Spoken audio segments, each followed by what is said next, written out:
joy, and the Lord lift his countenance upon you to bring you peace.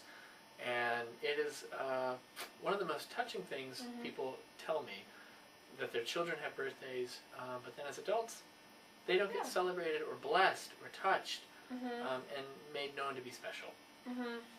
And I really like the Aaronic blessing just because it's so personal and intimate, that it's about you and God, and about that intimacy, and that's why I like it. Second person, you're right. May the Lord bless and keep you. Right. Yeah. And especially when you think about that, in the middle of they are cranky pants, and they are just being horrible at this point, and yet how God responds to that is with love and comfort. Do you think it'll help Jack? Aaron, I mean. I think he needs a hug. We'll have Moses hug it. All right, so is that the Aaronic? That is. All right, the next we're going to look at is the snakes. This is in chapter 21.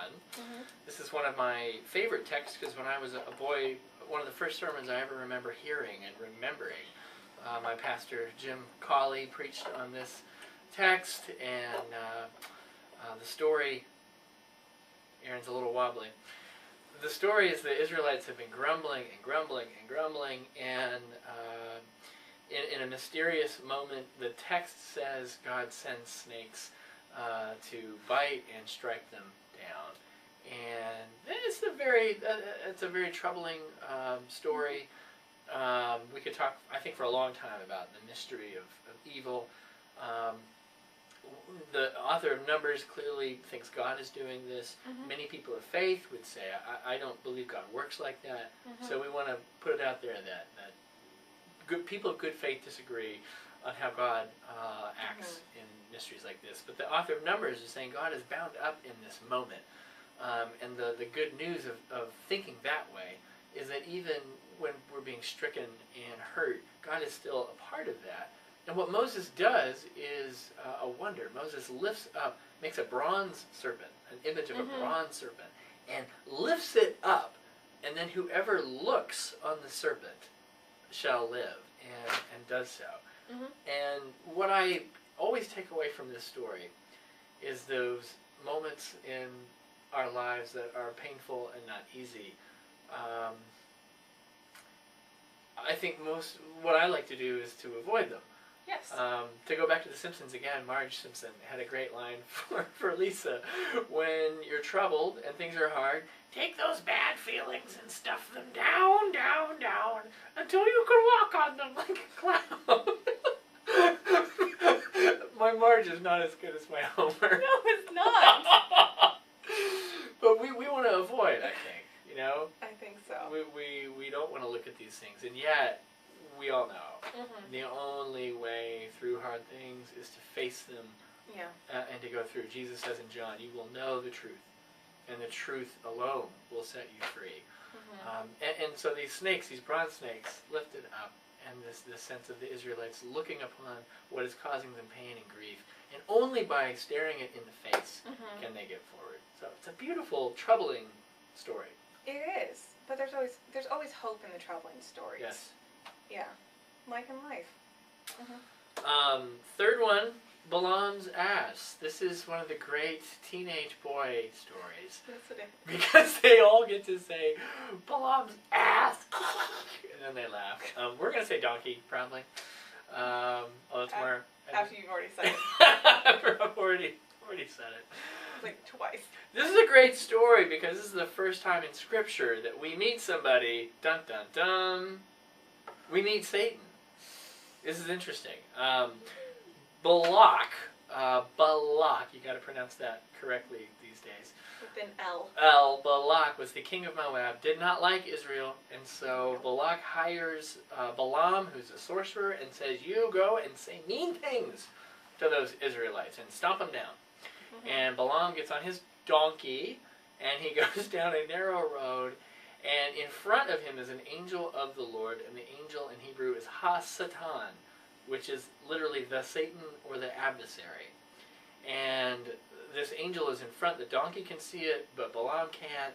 So the donkey stops, Balaam whacks him, the donkey tries to go again, the angel gets in the way, the donkey kneels down, Balaam whacks him, and then the donkey tries to go again, and the angel gets in his way and pulls out a flaming sword, and the donkey falls down on his tummy, and then Balaam was going to whack him again, and then the donkey talks. It's talking out your donkey here. And he says to Balaam, I've been your faithful donkey your entire life. What are you going to do? And it's only at that moment that Balaam's eyes are open, and he sees that there's this angel of the Lord, Hasatan, the Satan, standing in his way. And the Satan directs him only to go forward and to say what he puts into Balaam's mouth, not to curse the Israelites, but then he blesses the Israelites. What you hear in this is the Satan figure that we talk about in the church. Some traditions, like our tradition, we don't talk about it much, but goes through enormous change. That at this first level and stage, this angel is actually an agent of God. Yeah. What do you think? Well, I think it's indicative that that Satan is at first a category or a general noun, Yep. and later gets turned into one personified person. We drop the "the." The. Yeah, And it's it turns just into a Satan, name. like a Yep. proper noun. Yep. And Nice. yeah. Because like Job is the next place where we see the Satan, and God is hanging out with what appears to be God's friend, the Satan. It says, hey, have you seen my friend Job? Right. And they're talking like they're friends. Right. Yeah. And so instead of it just being an angel or an adversary, it becomes a personification of evil. And Much later. much later. Like, not in the Bible so much. Or it's later. Well, by the time you get down closer to the time of Christ, Right. That is when this transition occurs with the apocalyptic literature that we'll talk about later. Daniel. Yeah. The ways. Yeah. Right. Then this figure becomes kind of a shadowy, arch enemy kind of figure. It takes about 2,000 years Yeah. to really to undergo that transformation. So we wanted you to hear kind of the different strands of even an element like a figure, a character like Satan, undergoes massive changes within Scripture itself. Yeah. So Scripture itself is kind of this dynamic conversation going on. Yeah. It's a fun place to be. And yeah, you really see that it develops over time, which is interesting. That's Numbers. You got anything? I don't. Last words? Numbers? All It's right. a good time. Lots of great stories. There are. Yeah. Lots of interesting stories. And Numbers doesn't get preached a lot No. because I think there's like this misconception that it's really boring. But it's not. You have talking donkeys. You have snakes. It's Oh my. Oh my. It's great. So next, Deuteronomy.